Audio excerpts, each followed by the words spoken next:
Okay.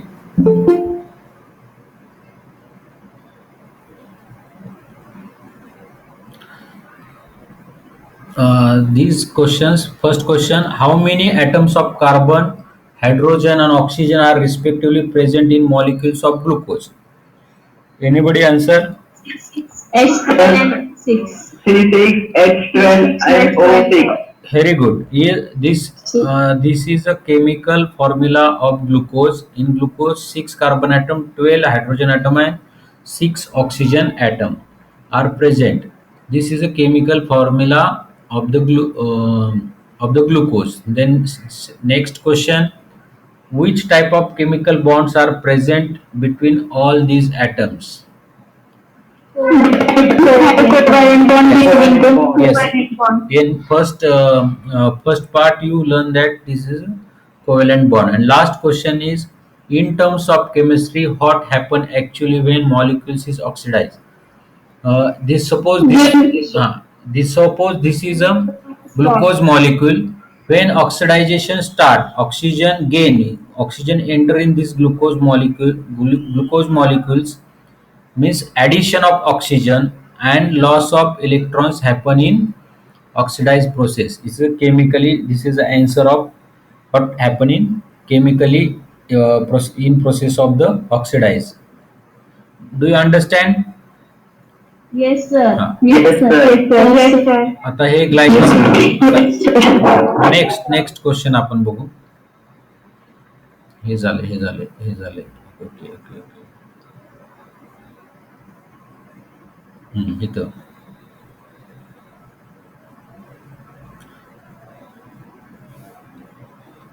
ह्याच्या अगोदर आहे का? No, sir. No, sir. एक मिनिट कोणीतरी आलंय. हा, क्वेश्चन कोण रीड करतंय? सर मी वाचू? हा, Which type yes. of cellular एकच आता ज्यांनी म्हटलं त्यांना वाचूल्या. of glucose? एकच आता जे म्हणले ना मी वाचू का, त्यांनी वाचा. Which type of cellular respiration performs complete oxidation of glucose? Anybody? Aerobic respiration. Or cellular respiration. कुणी सांगितलं aerobic respiration? How?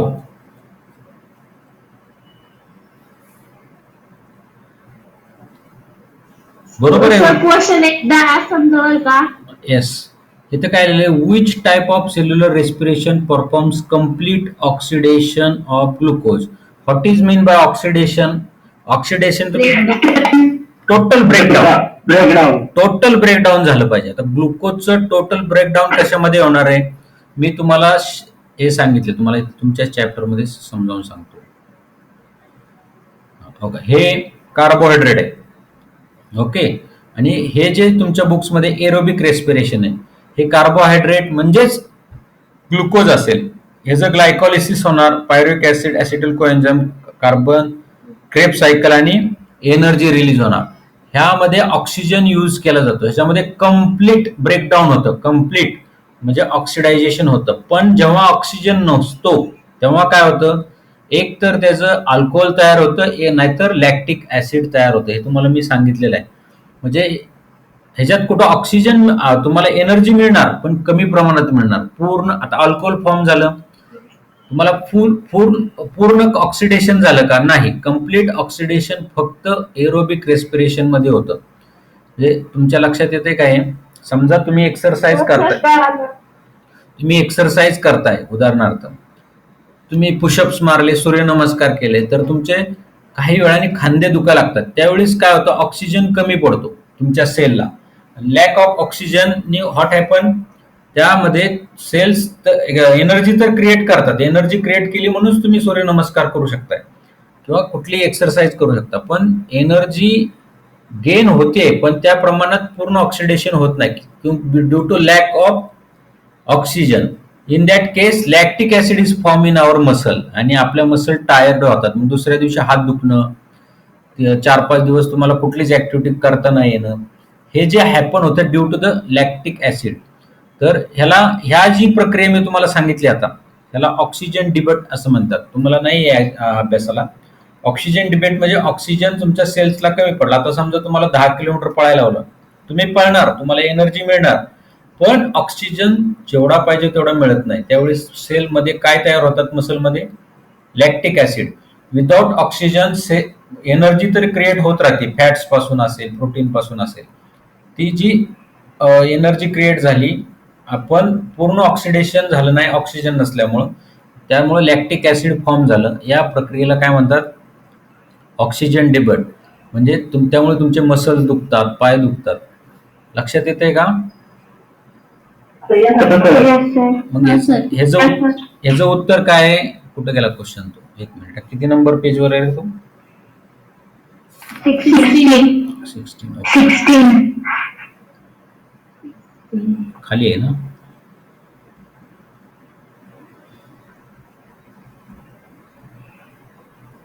Aerobic respiration मध्ये पूर्ण ऑक्सिडेशन येतं. Which type of cellular respiration performs complete oxidation of glucose? Aerobic mitochondria. नाही काय हे हा question, first क्वेश्चनचाच मी answer करतो. Which type of cellular respiration perform complete oxidation of glucose? त्याचं उत्तर आहे aerobic type of cellular respiration performs complete oxidation of glucose. म्हणजे पूर्ण तुम्हाला ऑक्सिजन मिळणार आहे, पूर्ण एनर्जी मिळणार आहे in oxidation of aerobic respiration मध्ये. लक्षात आलं? Second question. Yes, sir. Second question, which cell organelle is necessary for complete oxidation of glucose?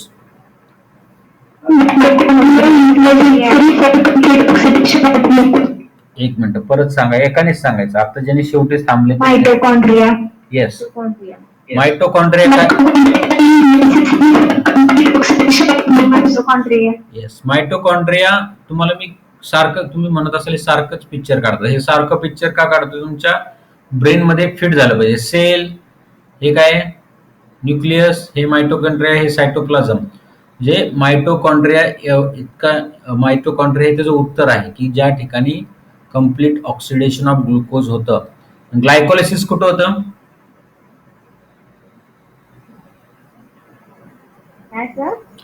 Glycolysis. आता हा क्वेश्चन काय आहे की which cell organelle is necessary for complete oxidation of glucose? Glycolysis हे कुठल्या ह्याच्यामध्ये होतं? ग्लुकोजचं ग्लायकोलिसिस. सायटोप्लाझम. Very correct.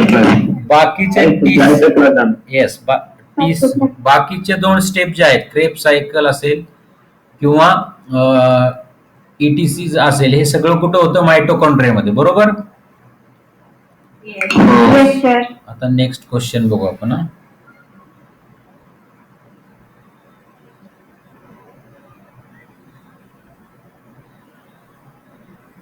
हा, हे वाचा. कोण वाचते? Think. Many times you cannot eat hot food due to inflammations, ulceration in mouth. You शब्द हा सायलेंट करायचा. अल्सरेशन काय म्हणायचं? Ulceration. हा, अल्सरेशन. अल्सरेशन म्हणजे डिसकंटिन्युएशन ऑफ म्युकोजल लाइनिंग. म्हणजे तुमच्या तोंडामध्ये आतमध्ये जो म्युकोजा असतो त्याचं डिसकंटिन्युएशन होतं, म्हणजे जखम होती. अल्सरेशनचा अर्थ असा आहे की डिसकंटिन्युएशन ऑफ. आता स्किन मध्ये जर डिसकंटिन्युएशन झाला तर त्याला स्किन अल्सर म्हणतात. माउथ मध्ये झालं तर माउथ अल्सर म्हणतात. आता बऱ्याच वेळा तुम्हाला तोंड येणं असं शब्द ऐकला असेल तुम्ही. माउथ अल्सर ऐकलाय का? Yes, sir. हा, आणि तोच क्वेश्चन विचारलाय तुम्हाला. Many times you cannot eat hot food due to inflammation और अल्सरेशन इन माउथ. म्हणजे समजा तिखट असेल तर तुम्हाला ते तिखट जास्त लागतं किंवा तुमच्या डोळ्यातून पाणी यायला सुरुवात होतं तोंड आल्यानंतर. तोंड आले, सगळ्यांना कधी ना कधी तोंड आलं असेल. तर हे काय होतं यावेळेस? तर यावेळेस जेव्हा तोंड येतं किंवा अल्सरेशन ऑफ माउथ होतं त्यावेळेस तुमच्या लॅक ऑफ व्हिटॅमिन्समुळे तुमच्या आता हे सेल आहे, तुम्हाला व्हिटॅमिनचं फंक्शन सांगितलेलं आहे. तर ह्या माउथच्या ज्या सेल्स आहेत, छोट्या छोट्या सेल्स, त्या सेल्समध्ये अल्सरेशन होतं due to the deficiency of vitamins. आणि यात कुठल्या व्हिटॅमिनचा रोल आहे तर बी कॉम्प्लेक्स, म्हणजे बी कॉम्प्लेक्स डिफिशियन्सी असली की तुम्हाला माउथ अल्सर होतो. आणि ते बी 12 किंवा बी कॉम्प्लेक्स तुम्हाला दिलं गेलं तर तुमचं माउथ बी कॉम्प्लेक्स म्हणजे बी व्हिटॅमिन बी मध्ये बरेच प्रकार आहेत. B1, B2, B3, B6, B12 याला बी कॉम्प्लेक्स म्हणतात. या बी कॉम्प्लेक्स तुम्ही दिल्यानंतर ते माउथ अल्सरेशन कमी होतं, कारण सेल प्रोसेसमध्ये कशाची आवश्यकता असते, व्हिटॅमिनची. तर ह्याचं थिंक म्हणून तुम्हाला विचार करायला सांगितलंय की due to vitamin deficiency mouth ulcer और mouth inflammation of mouth tissue happens. It is due to what, deficiency of B complex. लक्षात आलं?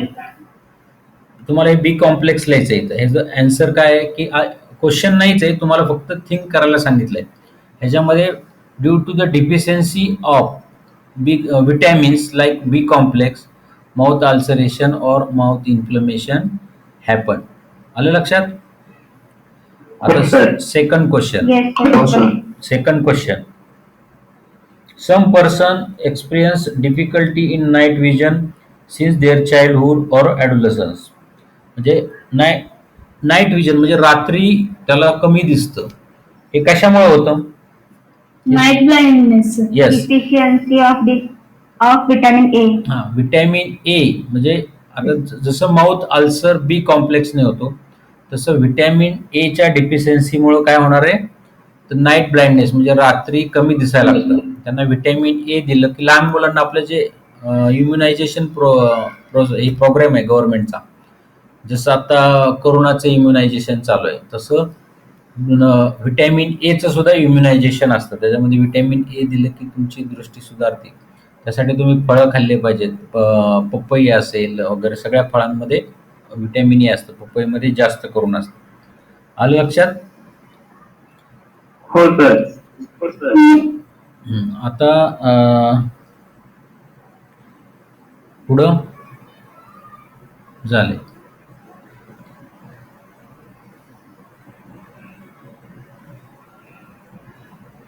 एक आहे ना, many times we experience dryness in mouth. का होतं कोणी सांगाल? हा question. Use your brain power. Many times we experience dryness in mouth. आता तुम्हाला एवढं सांगितलेलं आहे. Deficiency of water in our body. Yes, correct. म्हणजे आता तुम्हाला 5 किलोमीटर पळवलं तर तुमच्या तोंडामध्ये ड्रायनेस होईल, कारण due to the exercise 10 kilometer exercise केल्यानंतर वॉटर हे तुमच्या स्वेटिंग मधून बाहेर पडतं आणि आपल्याला 70% वॉटर मेंटेन करावं लागतं.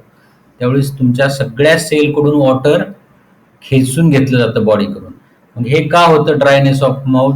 Due to the water loss और म्हणजे तुमचा फ्लुइड लॉस म्हणायचं. फ्लुइड म्हणजेच वॉटर लॉस झाल्यामुळे तुम्हाला ड्रायनेस ऑफ माउथ होतो. इव्हन तुम्ही आजारी पडला, लूज मोशन्स खूप प्रमाणात झाल्या, उलट्या खूप प्रमाणात झाल्या तर माउथ ड्रायनेस होतो. आलं का लक्षात? येस हो सर. हो sir. Oral rehydration solution. Salt, sugar, water is the frequently given to person experiencing loose motion. जर एखाद्याला लूज मोशन झाल्या तर आपण काय देतो? ORS, oral rehydration support system देतो. म्हणजे ORS मध्ये काय काय असतं कोणी सांगाल का?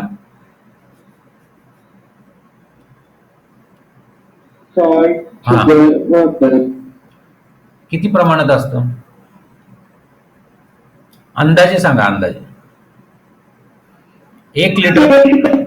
हे तुम्हाला म्हणजे नॉलेजसाठी सांगतो. 1 लिटर पाणी घ्यायचं म्हणजे 1 तांब्या किंवा 2 तांबे पाणी घेतलं की 1 लिटर पाणी घ्यायचं. तेवढ्यात एवढी मूठ भरून साखर टाकायची आणि 1 चमचा भरून मीठ टाकायचं. तर हे झालं ORS सोल्युशन.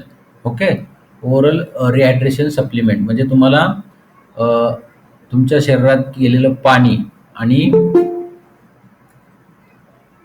जर वॉटर लॉस झाल्यानंतर हे पाणी द्यायचे. कुणाला लूज मोशन झाले, एक्सरसाइज खूप केली किंवा पळून एक्सरसाइज करून आल्यानंतर हे सोल्युशन द्यायचं ORS. ORS मध्ये काय असतं? पाणी, साखर. साखर म्हणजे काय कोण सांगते? आपल्या भाषेत ग्लुकोज Glucose. आणि त्यानंतर आपण मीठ टाकतो. सॉल्ट म्हणजे मिनरल्स असतात. सॉल्ट मध्ये काय, सोडियम आणि क्लोराईड हे दोन महत्वाचे घटक असतात. तर यासाठी आपण ते ORS देतो. हे सगळं कशासाठी झालं की प्रत्येक सेल पर्यंत आपल्याला वॉटर मेंटेन करण्यासाठी. लक्षात येते? हो sir. Yes, sir. Third, we sweat during the summer and heavy exercise. कोण सांगेल? Why we sweat in summer season? Loss of water. Loss of water. पण why we sweat in summer season? Anybody? Sir, what is meant by sweat? Sweat म्हणजे काय? Yeah. Sweat Sweat म्हणजे घाम sir. Sweat म्हणजे घाम. आपल्याला sweating, घाम काय येतो उन्हाळ्यात किंवा एक्सरसाइज केल्यावर घाम काय येतो? कोण सांगेल? Because we use more energy in exercise, and there is in summer there is very hot. But in summer season we do not do any exercise. Still we get sweating. Why? Because of sunlight. Sir, to keep our body temperature Yes. constant. Correct. आपली body temperature constant ठेवण्यासाठी sweating होतं. किंवा आता तुम्हाला ताप आल्यानंतर परत घाम येतो. काय येतो? To maintain the body temperature. म्हणजे लक्षात येते का? लोक सांगतात थंडी वाजून ताप आला. मग अगोदर थंडी का वाजते? चिल्स काय येतात? तर बॉडीचे जे मसल्स असतात ते शिवरिंग करतात. कारण त्यावेळी तुमच्या सुरुवातीलाच थंडी जेव्हा वाजते तेव्हा बॉडी टेम्परेचर लो झालेलं असतं. ते वाढवण्यासाठी मसल्स शिवर करतात, म्हणजे थरथर कापतात. त्यातून एनर्जी क्रिएट होते आणि बॉडी टेम्परेचर मेंटेन होतं. Same in summer season we sweat to maintain the body temperature. कळलं का? Yes, sir. हे क्वेश्चन्स तुम्हाला येऊ शकतात पण एक्झाम मध्ये. आलं का लक्षात? आता हे सेल डिव्हिजनचा टॉपिक आपल्याला घ्यायचा आहे, त्यानंतर हे क्वेश्चन्स घेऊ. Okay? Okay, sir. Okay, sir. Recap करणार आहे. घेतलेलं आहे अगोदर, तुम्ही घेतला नाही घेतलाय ना हो सर. सेल हो, डिव्हिजन? sir. आपण 2 दिवस घालवले त्याच्यावरती.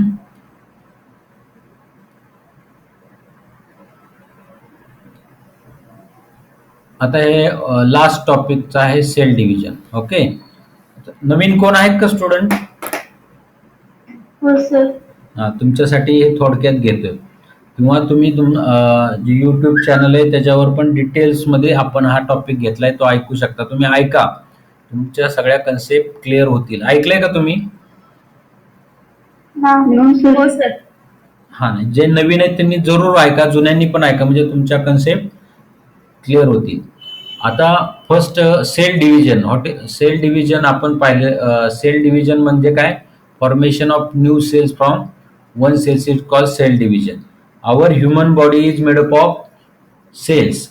What is a cell? Cell is a basic structure and functional unit. There are 3 types of cells in our body. One is somatic, second is germ cells, and third is stem cells. What mean by somatic? जे जुने आहेत त्यांनी सांगा. Somatic cells म्हणजे काय?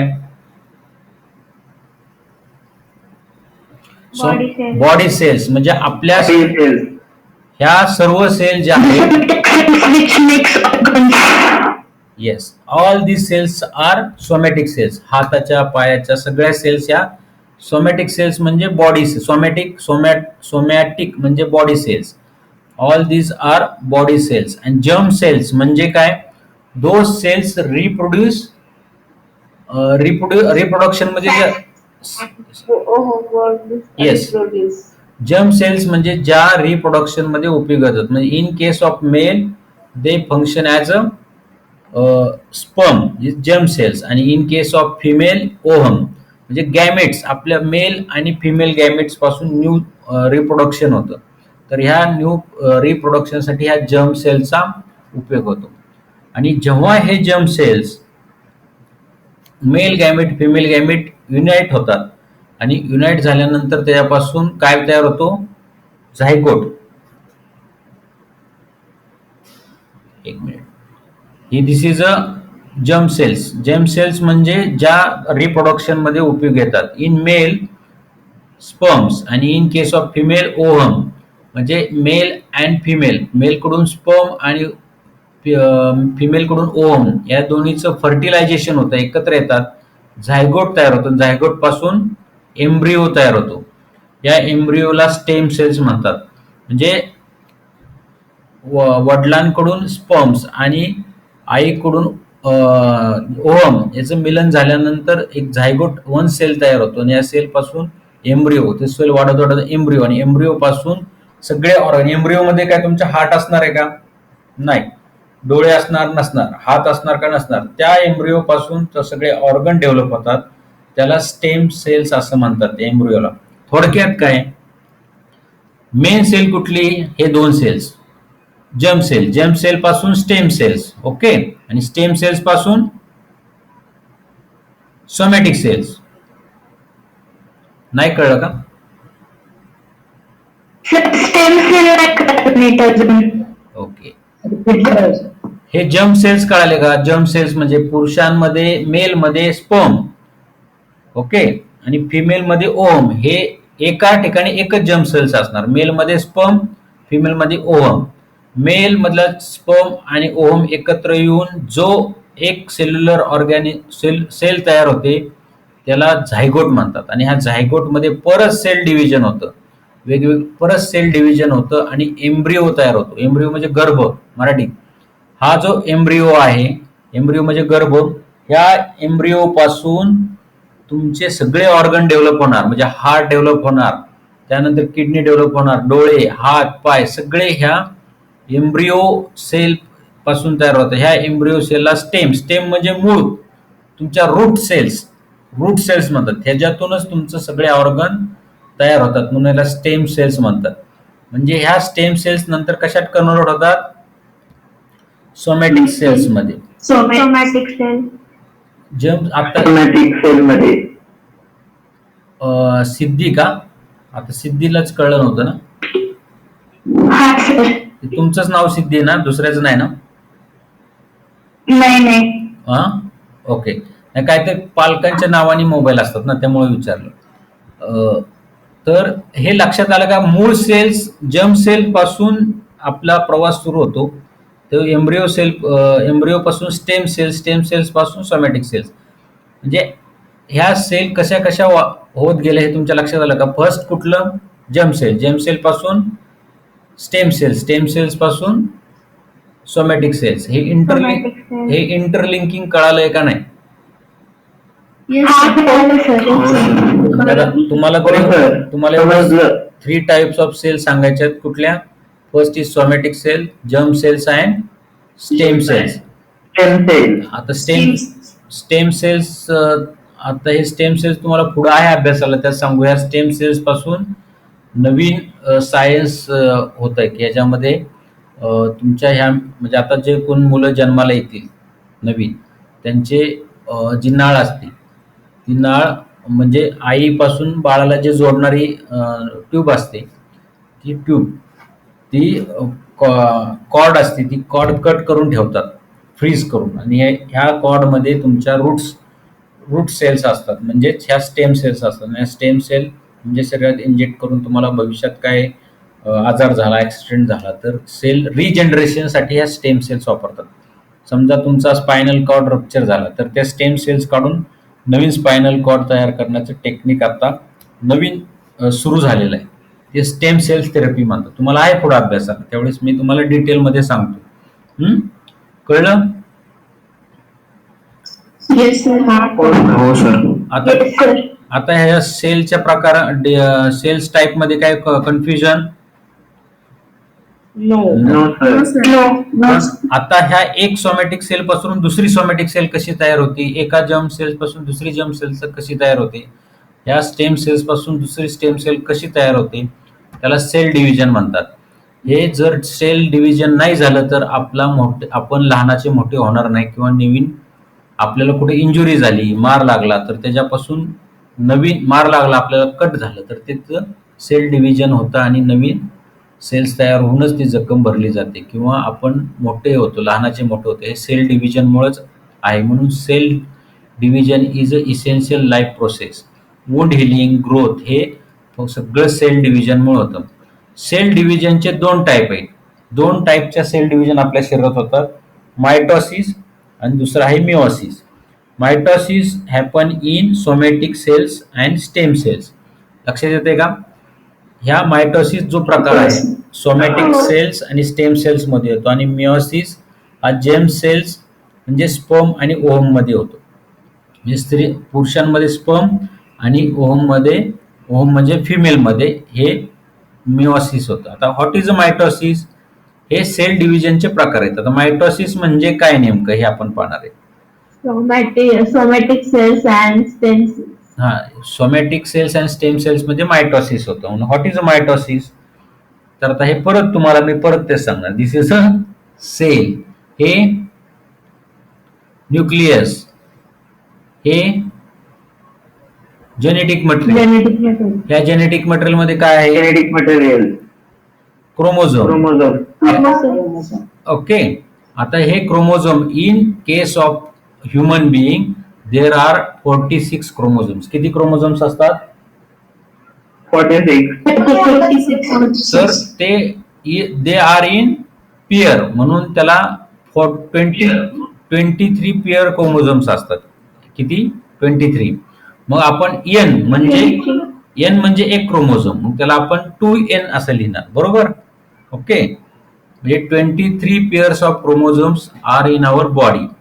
आता या sale division मध्ये जर हा सेल डिवाइड झाला आणि त्याच्यामध्ये तेवढेच क्रोमोझोम राहिले, म्हणजे 46 to 46 राहिले, जे 2n to 2n राहिले, तर त्याला डिप्लॉइड सेल्स असे म्हणतात. ज्या सेल डिव्हिजन मध्ये जेवढे तुमच्या क्रोमोझोम, म्हणजे आता हे सेल ह्या एका सेलचे 2 सेल होणार, पण त्याच्या जेनेटिक मटेरियल मध्ये फरक नाही व्हायला पाहिजे.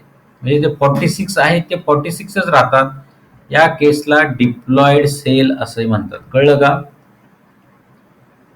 हो सर. पण इन सम केसेस हे जे 46 क्रोमोझोम आहेत त्याचा हाफ होतं आणि ते 23 क्रोमोझोम असलेली सेल तयार होते, त्याला हिप्लॉइड सेल असं म्हणतात. कळलं का? तर या क्रोमोझोमला सिस्टर क्रोमोझोम पण म्हणतात ना वरच्या बाजूला, आणि जे 46 क्रोमोझोम आहे त्याच्यातल्या 22 ला होमोलोगस पण म्हणतात ना. काय हे क्रोमोझोम होमोलोगस क्रोमोझोम पण म्हणतात ना. ते नंतर होणार. मायटॉसिसच्या प्रक्रियेत ते होमोलोगस क्रोमोझोम सिस्टर क्रोमॅटिड तयार होणार.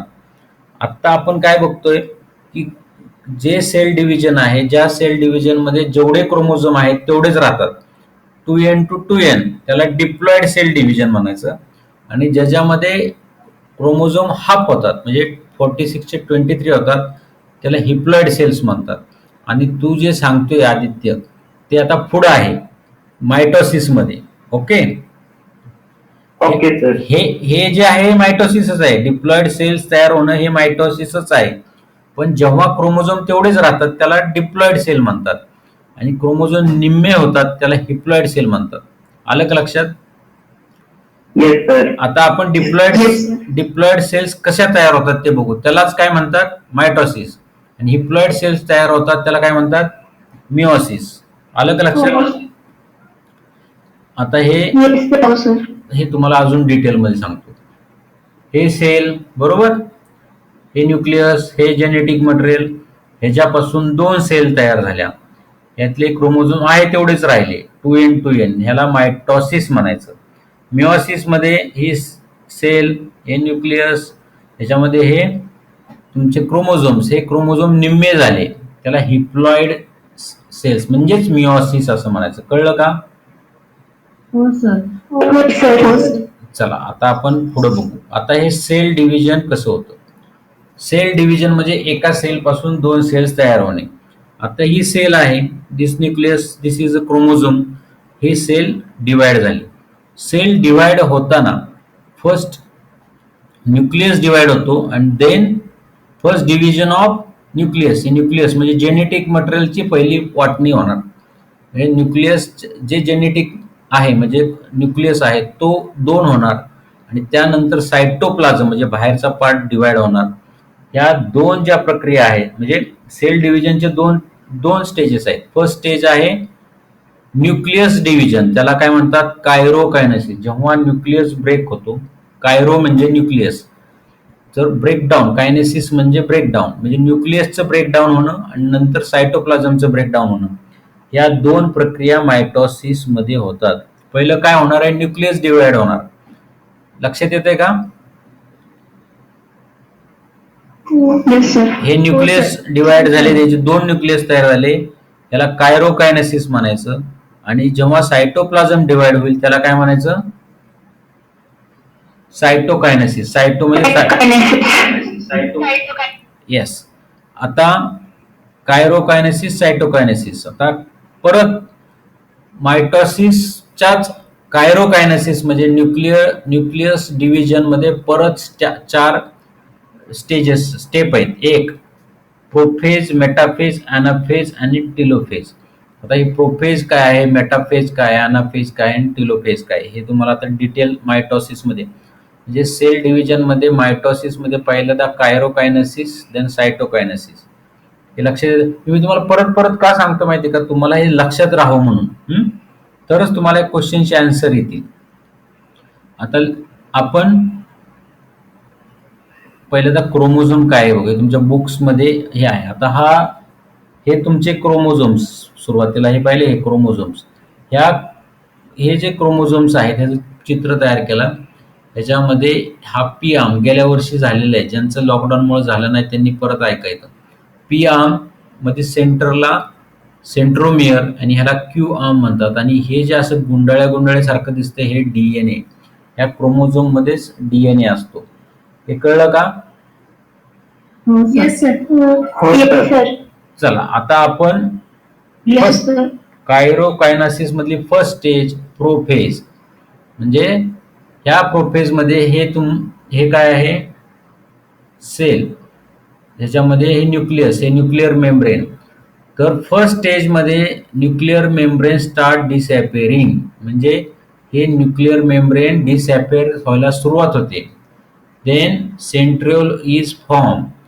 त्यानंतर हे जे तुमचे हे आहेत क्रोमोझोम, ते काय होतात, दिस क्रोमोझोम कंडेन्सेशन. हे क्रोमोझोम एकमेकाच्या जवळ येतात, कंडेन्सेशन ऑफ क्रोमोझोम. आणि thick thread like chromosome start.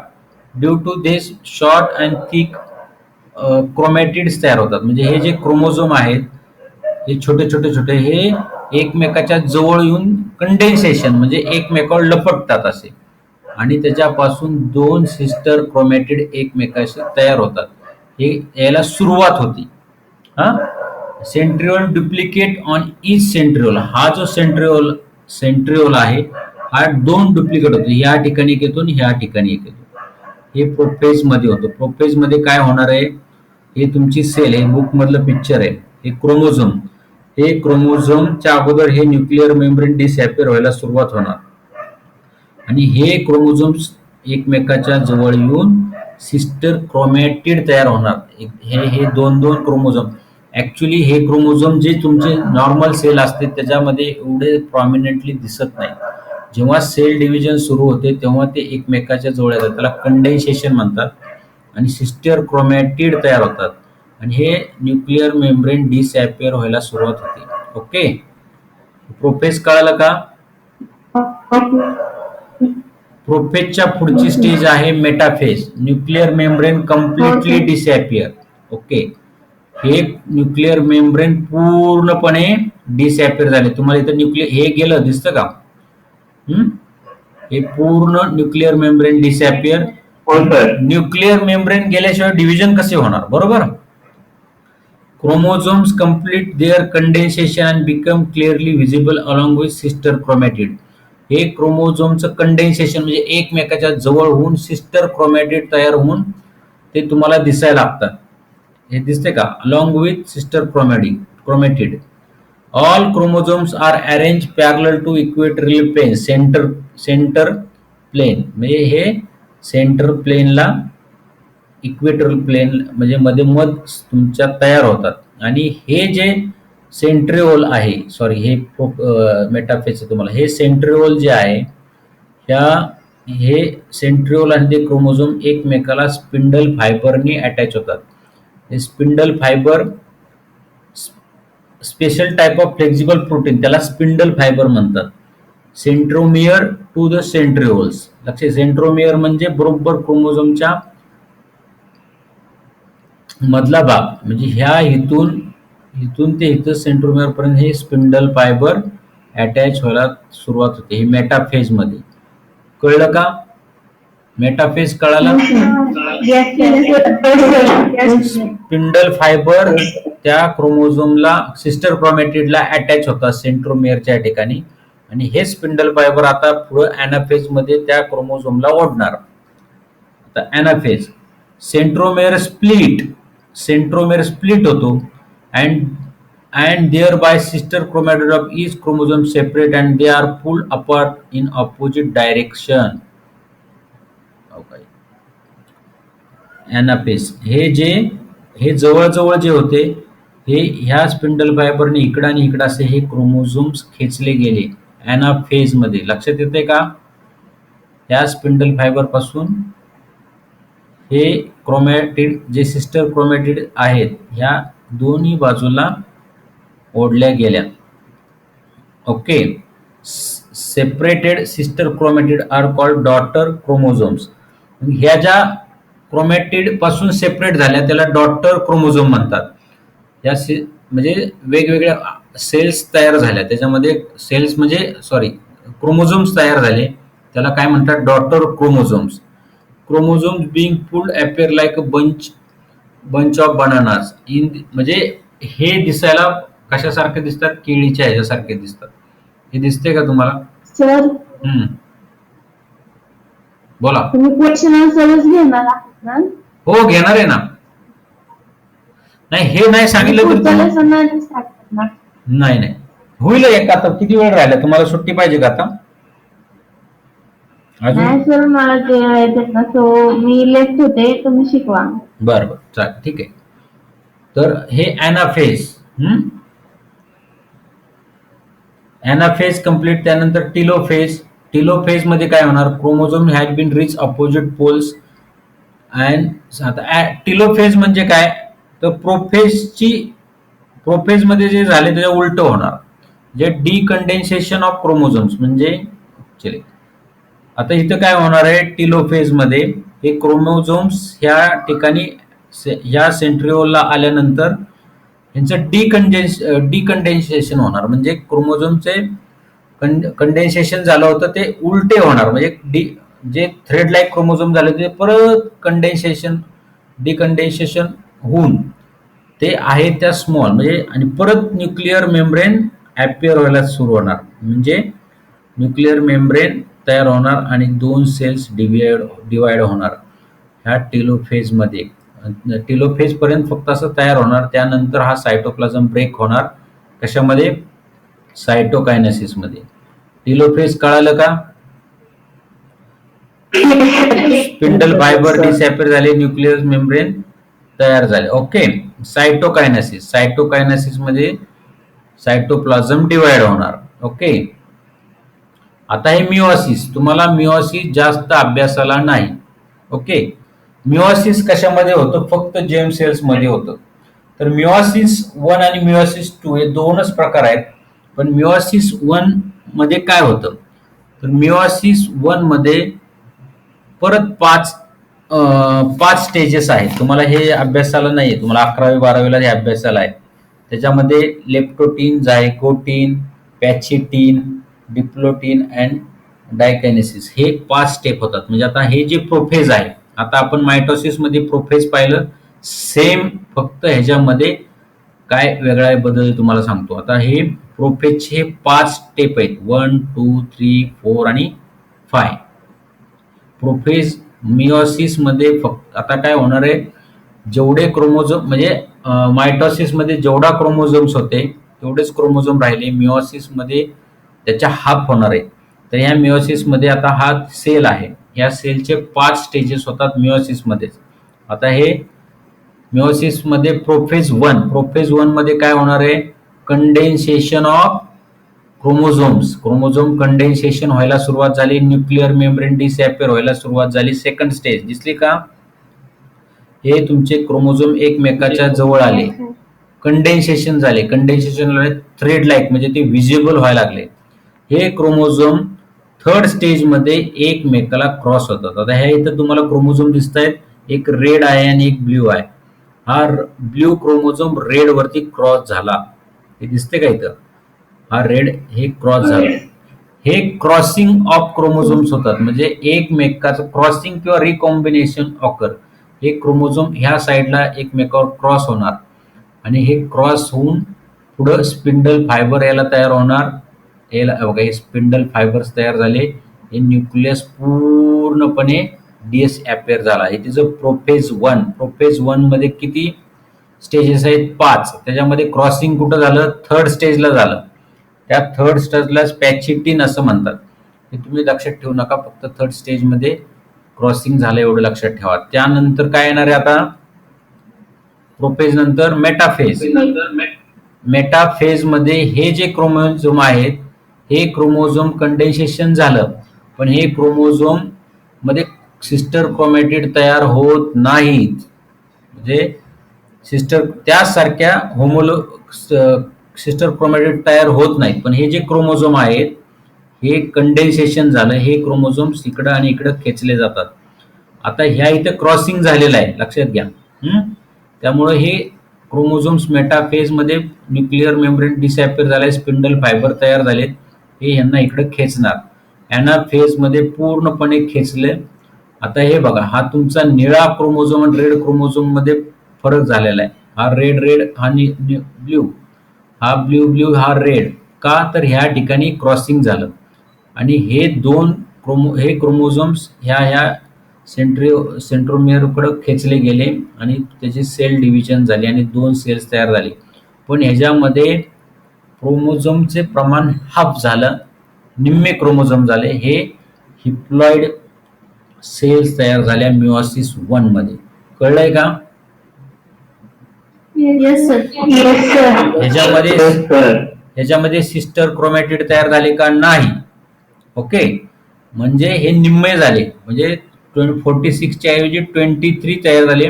आता मिओसिस 1 नंतर मिओसिस 2 काय आहे? मिओसिस 2 म्हणजेच मायटोसिस.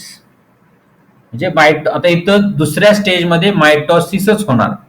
आता बघा, ह्यामध्ये ही ज्या सेल्स आहेत, ह्या 2 सेल तयार झाले आहेत बघा, ब्ल्यू रेड ब्ल्यू असं क्रॉसिंग झालेलं आहे क्रोमोझोम मध्ये.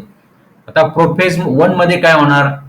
Nuclear membrane start disappearing and condensation of chromosome start. ह्या 23 क्रोमोझोमचं कंडेन्सेशन व्हायला सुरुवात होणार. कंडेन्सेशन झाले प्रोफेज मध्ये, nuclear membrane start disappearing, centriole तयार होणार, त्यानंतर तो डिसअपिअर होणार. मग मेटाफेज मध्ये स्पिंडल फायबर तयार होणार, बरोबर. त्यानंतर न्यूक्लिअर मेम्ब्रेन डिसअपिअर झाले आणि हे स्पिंडल फायबर खेचणार आणि हे खेचल्यानंतर अनाफेज मध्ये ह्या एका सेलचे ही सेल्स डिव्हिजन होऊन हे क्रोमोझोम इथं परत सिस्टर क्रोमॅटिड तयार होणार, लक्षात घ्या. मेटाफेज मध्ये प्रोफेज मध्ये सिस्टर क्रोमॅटिड तयार होणार, सिमिलर त्यासारखेच क्रोमोझोम डबल होणार, म्हणजे क्रोमॅटिड तिथं तयार होणार आणि क्रोमोझोम वेगवेगळे होणार आणि ह्याच्या 2 सेल्स होणार आणि हे 2 सेल्स, ह्याच्या ह्या 2 सेल, ह्याच्या ह्या 2 सेल्स, अशा किती सेल्स टेलोफेज मध्ये तयार झाल्या? 4. कळलं का? ही एक सेल आहे, ह्या सेलची ही सेल, ह्याची परत ही झाली, ह्याची हे 2, ह्या सेलचे हे 2 आणि हे म्हणजे 2 व्हायला सुरुवात झाली आणि 2, असे 4 सेल तयार झाले. आता मिओसिस मध्ये 4 सेल्स तयार होतात, मायटोसिस मध्ये किती सेल्स तयार होतात? 2 एका सेल पासून. आणि मिओसिस मध्ये क्रोमोझोम्स हाफ होतात, मायटोसिस मध्ये होत नाही. कळालंय का? जरा अवघड आहे हे समजायला, पण कळालंय? चला आता हा question answer.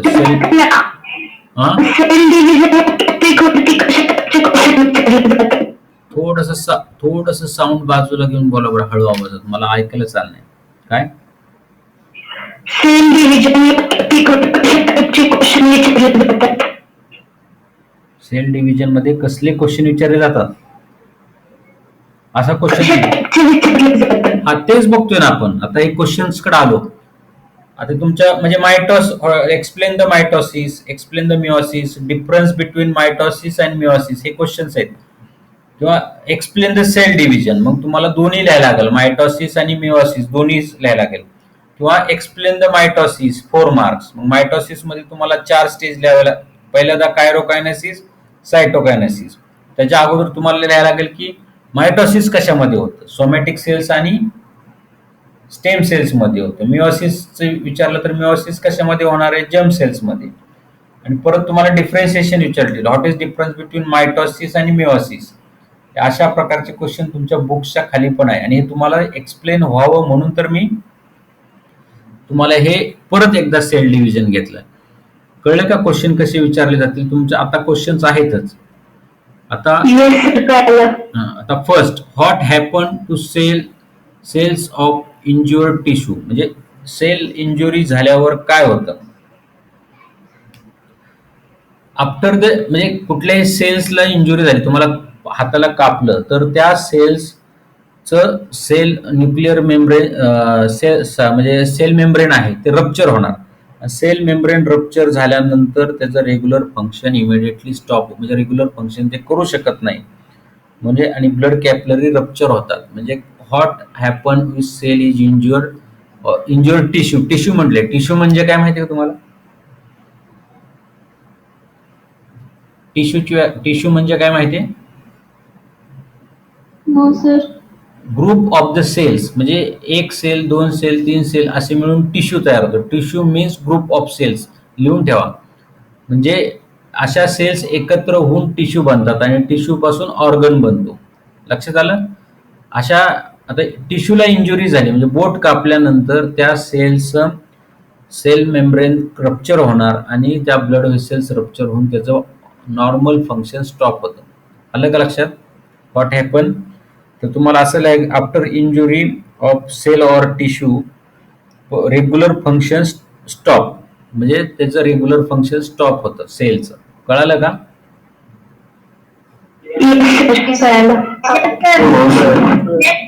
Second question, whether new cells are form during healing of the wound. कोण सांगेल?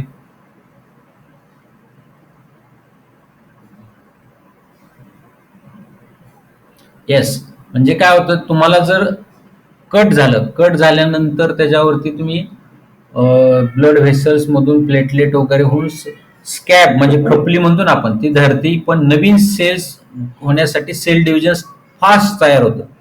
म्हणजे सेल डिव्हिजन व्हायला सुरुवात होती कारण नवीन सेल्स येऊन तिथं तुमचं तो टिश्यू तिथं निर्माण झाला पाहिजे. म्हणजे पहिल्यांदा स्कॅब म्हणजे त्याची जो स्कॅब म्हणजे ढपली असते ना आपण करतो ना तशी, ती तयार होते आणि त्याच्या खाली नवीन सेल्स फॉर्म होतात. कळलं का? Whether new cells are form during the healing wound. Yes, new sale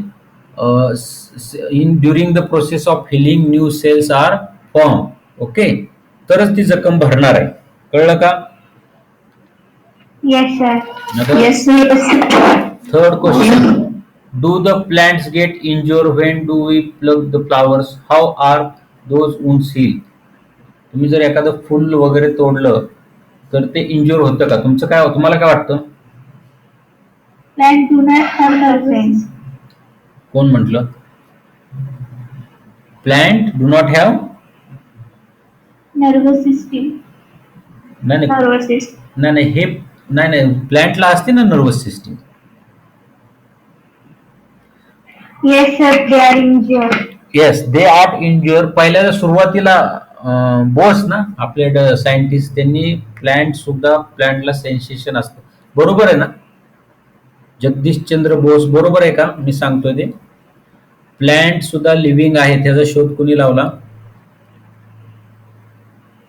Indian scientist Jagadish Chandra Bose यांनी सिद्ध केलं की प्लांटला सुद्धा नर्वस सिस्टीम आहे, प्लांटला सुद्धा सेन्सेशन आहे. सुरुवातीला प्लांटला सेन्सेशन नाही असं समजत होते, पण प्लांटला सुद्धा सेन्सेशन, लाजाळूचं झाड बघितलं असेल ना तुम्ही, हात लावला की ते मिटतं. तर Yes, sir. हाऊ डज म्हणजे Yes. Yes, plant get injure flowers आणि त्याचं सुद्धा हिलिंग सेम प्रोसेस होते. आणि त्याचे आपले जसे सेल्स रिपेअर होतात तशा प्लांटच्या सुद्धा होतात. फ्लावर तोडल्यानंतर त्या ठिकाणी तुम्ही पाहिलं असेल की तिथं ग्रोथ होतात सेलच्या. How does the growth of any living organism occur? एखाद्या कुठल्याही लिव्हिंग ऑर्गॅनिझमची ग्रोथ कशी होते, कोण सांगते? Number of cells in their body. हा, yes, by the cell division number of cells increases आणि ग्रोथ होते. कळालं? How the new individual of species from existing one of the same species? कोण सांगते? Fifth, how the new individual of species is form from the existing one of the same species?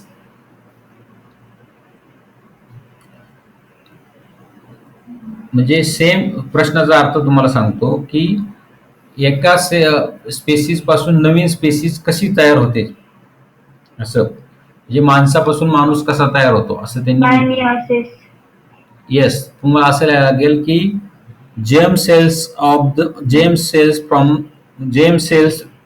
From the gametes, male gametes and female gametes. In case of human, sperms and ovum, they get fertilization to form zygote and zygote to form embryo and new species is formed. It is called reproduction. उत्तर कळालंय का तुम्हाला? Yes. Yes, new sir. Individual रिप्रोडक्शननी तयार होते. Okay, तुम्हाला आता जेवायला जायचंय का फायनल हे घ्यायचं शेवटचं?